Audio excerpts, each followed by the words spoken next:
Nine pix ভিডিওর এই একদিনের ঘুরতে যাওয়ার গল্পে আজকে আমরা পাড়ি দেব কলকাতা শহর থেকে প্রায় 100 কিলোমিটার দূরের 400 বছর প্রাচীন ঐতিহাসিক টাউন ব্যান্ডেল থেকে।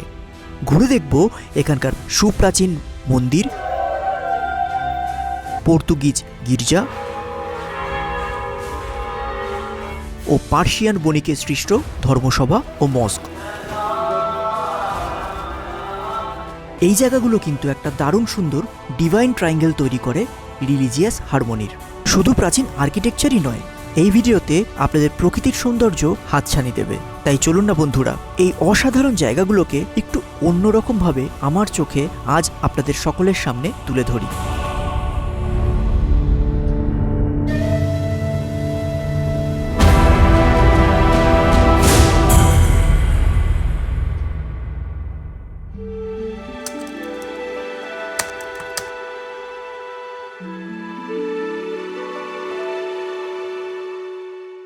একেবারে সকাল থেকেই তাহলে গল্পটা বলা শুরু করি। রেডি হয়ে আমি এগিয়ে চললাম আমাদের রেল স্টেশন সুভাষগ্রামের দিকে। গুড মর্নিং বন্ধুরা, আজকে আমি ধরে ফেলবো সকাল 7টার বারুইপুর লোকাল, যেটা 8টার কাছাকাছি আমাকে শিয়ালদাহে পৌঁছে দিয়েছিল। সেখান থেকে এবার আমাদের ধরে নিতে হবে কাটোয়া লোকাল। এই ট্রেনটা 8টা নাগাদ শিয়ালদা থেকে ছেড়ে দেয়। সবচেয়ে মজা হলো ট্রেনটা গ্যালোপিন হলেও প্রায় প্রতিটা স্টেশনেই দাঁড়িয়ে দাঁড়িয়ে নিজের গন্তব্যে পৌঁছে যায়। 1 ঘন্টার একটু বেশি সময় নিয়ে আমাদের ট্রেন পৌঁছে গেল হুগলি নদীর উপর। পার করলাম আমরা সম্প্রীতি ব্রিজ। বেশ বড়সড় ব্যান্ডেল জংশন পেরিয়ে বাঁশবেড়িয়া নামক একটা ছোট্ট স্টেশনে আমরা নেমে পড়লাম আমাদের প্রথম গন্তব্যের উদ্দেশ্যে। দিনের একেবারে শুরুতে 20 টাকার টোটোতে করে আমরা হংসেশ্বরী মন্দিরের কাছে পৌঁছে গিয়েছিলাম বাঁশবেড়িয়া রেল স্টেশন থেকে। তো চলুন আর দেরি না করে আমরা গোটা এলাকাটাকে ঘুরে দেখে ফেলি।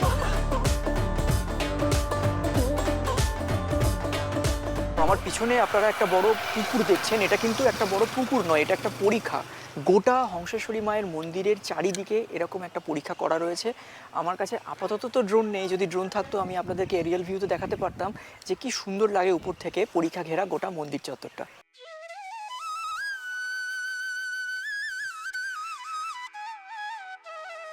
মন্দির চত্বরের ভেতরে আমরা চলে এসেছি।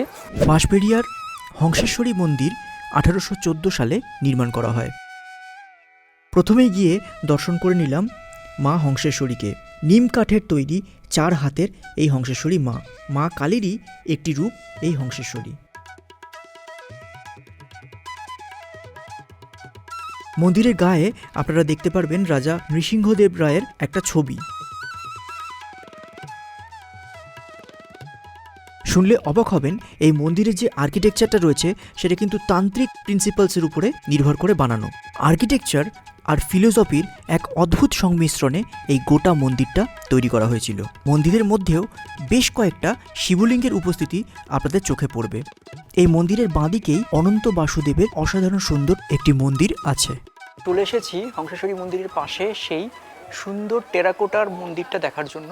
আমার পিছনে যে টেরাকোটার মন্দিরটা আপনারা দেখছেন, এই মন্দিরটা এককালে কিন্তু ভেতরে যাওয়া যেত। এখন হয়তো রক্ষণাবেক্ষণের জন্য এই মন্দিরের ভেতরে বা কাছে যাওয়া একেবারেই নিষিদ্ধ। তো আমার গোটা যে ভিডিওটা আমি আগে তৈরি করেছিলাম, সেই ভিডিওটাতে আপনারা দেখলে বুঝতে পারবেন যে কতটা সুন্দর ডিটেল কাজ আছে এই গোটা মন্দিরটার ভেতরে, মানে টেরাকোটার কাজ আছে গোটা মন্দিরটার ভেতরে। এই মন্দিরে 13খানা মিনার বা টাওয়ার রয়েছে। আমরা হাঁটতে হাঁটতে মন্দিরের পিছন দিকে গিয়ে দেখলাম খুব সুন্দর সবুজ লনের মাধ্যমে মন্দিরটাকে সাজিয়ে তোলা হয়েছে। আজকে আপনারা তো দেখছেন 9 পিক্স ভিডিওর আমার চ্যানেল বা আপনাদের সকলের চ্যানেল, কিন্তু আমার সাথে আমার আর একটা দাদা এসেছে। সেই দাদারও নিজস্ব চ্যানেল রয়েছে। সেই দাদার চ্যানেলের নাম হলো ফুড অ্যান্ড ট্রাভেল উইথ শুভ্র। আপনারা সবাই আমার চ্যানেলের পাশাপাশি দাদার চ্যানেলও দেখবেন, একটু স্বাদ পরিবর্তন হবে আপনাদের সকলের। আর তার ঠিক পাশেই রয়েছে ভোগ দেওয়ার একটা খুব সুন্দর জায়গা। 5 তলা এই গোটা মন্দিরের উচ্চতা। রানী শঙ্করী 1814 সালে শেষ করেছিলেন এই মন্দিরের নির্মাণ কাজটা।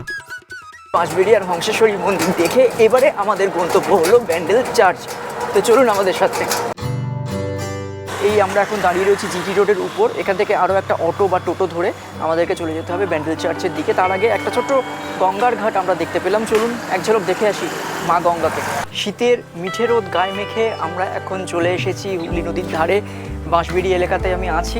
খুব সুন্দর লাগছে, সেই গঙ্গার ঘাটটার সামনে আমরা চলে এসেছি।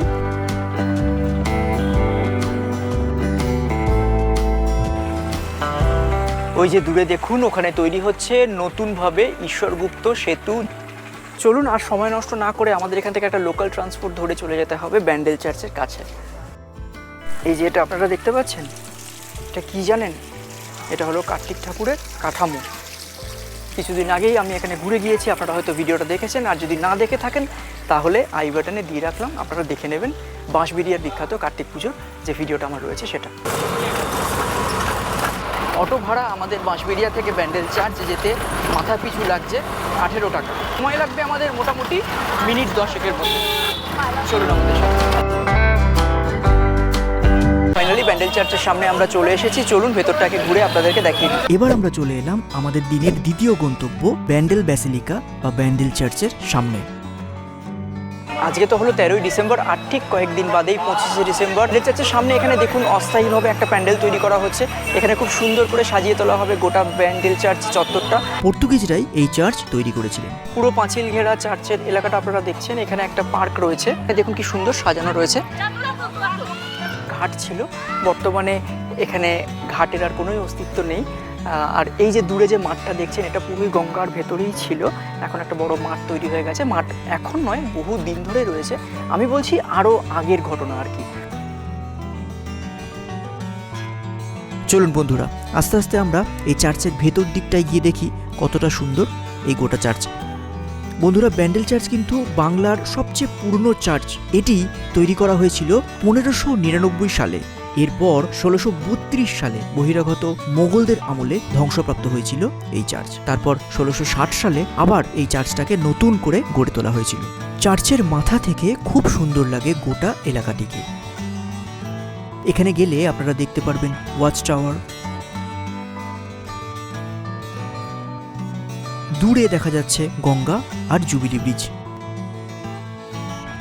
উপর থেকে নিচে নামতেই কানে এলো চার্চের বেলের শব্দ।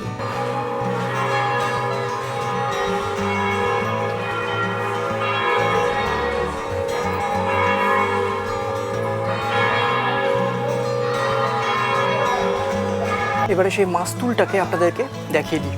এই মাস্তুলের ইতিহাসটা খুব সুন্দর। 1655 খ্রিস্টাব্দে এক পর্তুগিজ জাহাজ নিয়ে ক্যাপ্টেন বঙ্গোপসাগরের বিশাল এক ঝড়ের মধ্যে পড়ে যায়। তিনি মাতা মেরির কাছে প্রার্থনা করেন যে যদি তার জাহাজটা বেঁচে যায় তাহলে যে প্রথম গির্জাটি তিনি দেখতে পারবেন সেই গির্জায় প্রতীক স্বরূপ এই 70 ফিটের মাস্তুলটি তিনি দান করবেন। চলে এলাম আমাদের তৃতীয় ও দিনের শেষ গন্তব্যে। আমরা চলে এসেছি ইমামবাড়ার সামনে। চলুন আমরা ঘুরে দেখি ইমামবাড়ার ভেতরে কি কি দেখার জিনিস আছে। অরিজিনালি এই ইমামবাড়া 1717 সালে পার্সিয়ান দেশের একজন ব্যবসায়ী তৈরি করেছিলেন। আমরা এখন চলে এসেছি হুগলির ইমামবাড়ার ভেতরে। পরে এটাকে নতুন রূপদান করেছিলেন মহসিন মহাশয়। ভিতরে ঢুকেই চোখে পড়বে সুবিশাল কোর্টইয়ার্ড। তার সামনেই রয়েছে ঝর্ণা, রঙিন মাছ, আরও অনেক কিছু।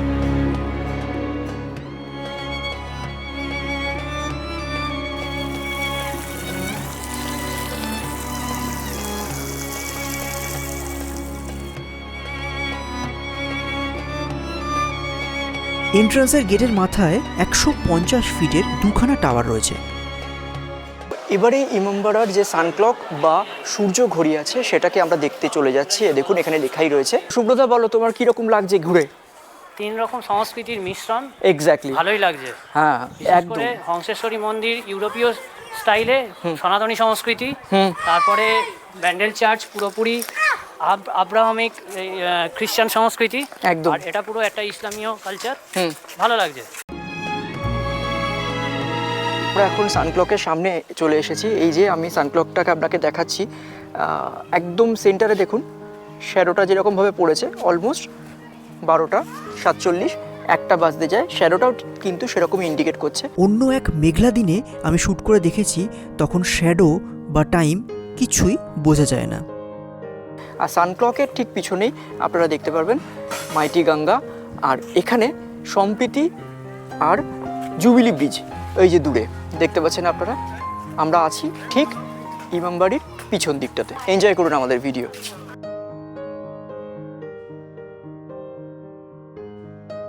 সানক্লক দেখে এবারে চলুন একটু গঙ্গার ধারটায় ঘুরে আসি। গঙ্গাটা কতটা সুন্দর লাগে আপনাদেরকে দেখিয়ে দিই। নৌকা করে ঘুরতে গেলে আপনাদেরকে জন প্রতি 60 টাকা করে দিতে হবে, আর যদি গ্রুপে আপনারা এখানে ঘুরতে আসেন তাহলে ওই 200-250 টাকা দিলেই আপনাদেরকে অনেকটা গঙ্গা বক্ষে ভ্রমণ করিয়ে দেওয়া হবে। মানে আপনারা ইমামবাড়া থেকে একেবারে চার্চ পর্যন্ত, ব্যান্ডেল চার্চ পর্যন্ত চলে যেতে পারবেন নৌকা করে। তো চলুন এবার আমরা ক্লক টাওয়ারটায় একবার উঁকি দিয়ে আসি। বিশাল বারান্দার মধ্যে দিয়ে আমরা এগিয়ে গেলাম ক্লক টাওয়ারের দিকে।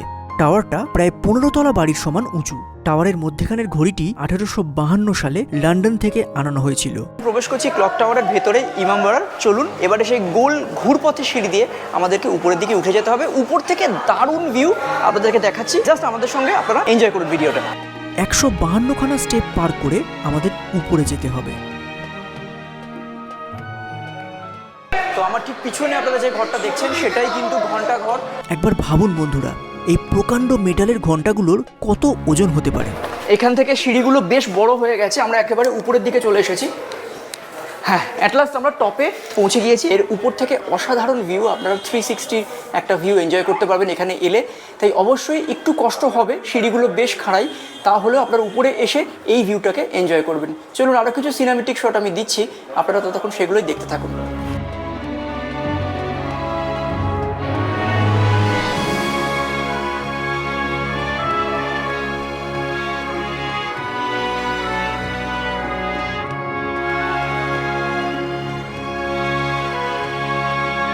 চলুন বন্ধুরা আস্তে আস্তে নিচের দিকে নামা যাক। খুব সাবধানে ধরে ধরে নিচে নামতে হবে আপনাদেরকে। চলে আসুন। গোটা ট্রিপটাই আমাদের কিন্তু বেশ এনজয়েবল লেগেছে। মিনি ভারতবর্ষ যেন এনজয় করলাম, যেখানে সব ধর্মের একটা বেশ সুন্দর ইউনিটি রয়েছে। হ্যাঁ, ইউনিটি রয়েছে ডাইভার্সিটির মধ্যে। তো আপনাদের কীরকম লাগলো বন্ধুরা, আপনাদের সুন্দর কমেন্টের মাধ্যমে আমাদেরকে কিন্তু জানাতে ভুলবেন না। আরও একটা দুর্দান্ত দেখার জায়গা রয়েছে, সেটাই আমরা এবারে আপনাদেরকে দেখাবো।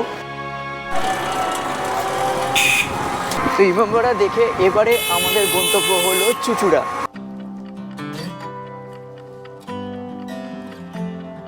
কি অবস্থা রাস্তার চুচুড়ার, মানে টোটোতে যাচ্ছি না গরুর গাড়িতে যাচ্ছি বুঝতে পারছি না। আমরা এখন চলে এসেছি চুচুড়ো ঘাটের কাছে। এখান থেকে আমরা ফেরি করে চলে যাব নৈহাটির দিকে। আর নৈহাটির দিকে গেলে আমরা কিন্তু দেখতে পারবো বড় মায়ের মন্দির। ওখানে বড় মায়ের মন্দিরকে আর বড় মাকে বাইরে থেকে প্রণাম করে আমরা চলে যাব নৈহাটি রেলওয়ে স্টেশনের কাছে। তো চলুন গঙ্গার আরও কিছু সিনেমেটিক শট আপনাদেরকে এবার দেখিয়ে দিই। ও এদিকে আবার ফেরিঘাটও চেঞ্জ হয়ে গেছে দেখছি, বেশ কিছু বছর বাদে এসে দেখছি। নতুন ফেরিঘাটের দিকে এগিয়ে যাই তাহলে আমরা।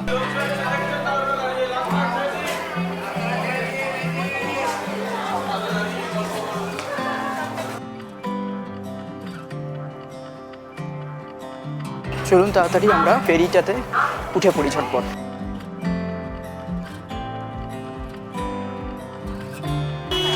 ভাড়া 8 টাকা। চলুন গঙ্গার ঠান্ডা হাওয়া আমরা এবারে এনজয় করতে থাকি। সারাদিনের ক্লান্তি এই গঙ্গার হাওয়ায় এক নিমেষে উবে গেল।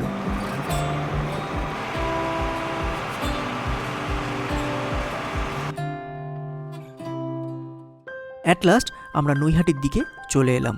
নৈহাটির এন্ড থেকেও গোটা গঙ্গার আশেপাশের ভিউটা কি সুন্দর লাগছে দেখুন। বড়মার নিরঞ্জন ঘাটকে পাশে রেখে আমরা সামনের দিকে এগিয়ে চললাম।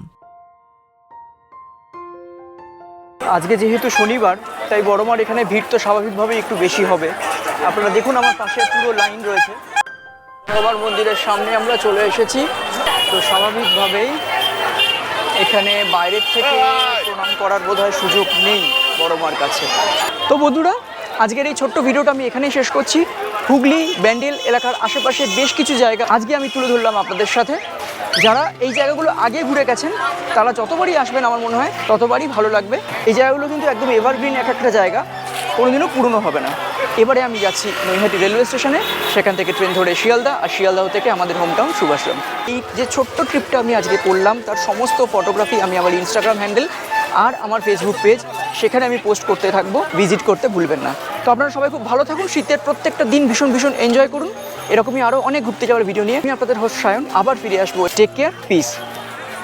বন্ধুরা আপনারা এই একটা ট্রিপেই রাজহাটের লাহিড়ী বাবার আশ্রমটাকেও কিন্তু দেখে আসতে পারবেন। খুব সুন্দর লাগবে গোটা আশ্রমটা। এছাড়াও কুন্তি ঘাটের প্রাচীন কাঠের ব্রিজটিও খুব ভালো লাগবে। হালে এই ব্রিজের একেবারে রূপ পাল্টে গেছে। আরও যদি হাতে সময় থাকে আপনারা দেখেই ফেলতে পারবেন একটি মজলিয়াম। এই সব ভিডিওগুলোর লিঙ্ক আমি ডিসক্রিপশন বক্সে আর আই বাটনে দিয়ে রাখলাম।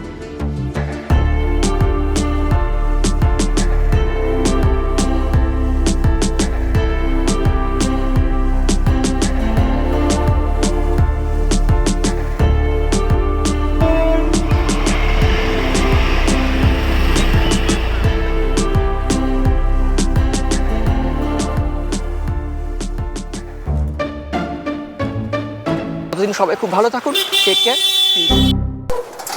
তো বাঁশবেড়িয়ার যা ভুলে গেছি, কি হলো, জলের বোতলটা পড়ে গেল। বাঁশবেড়িয়ার হংসে বাবা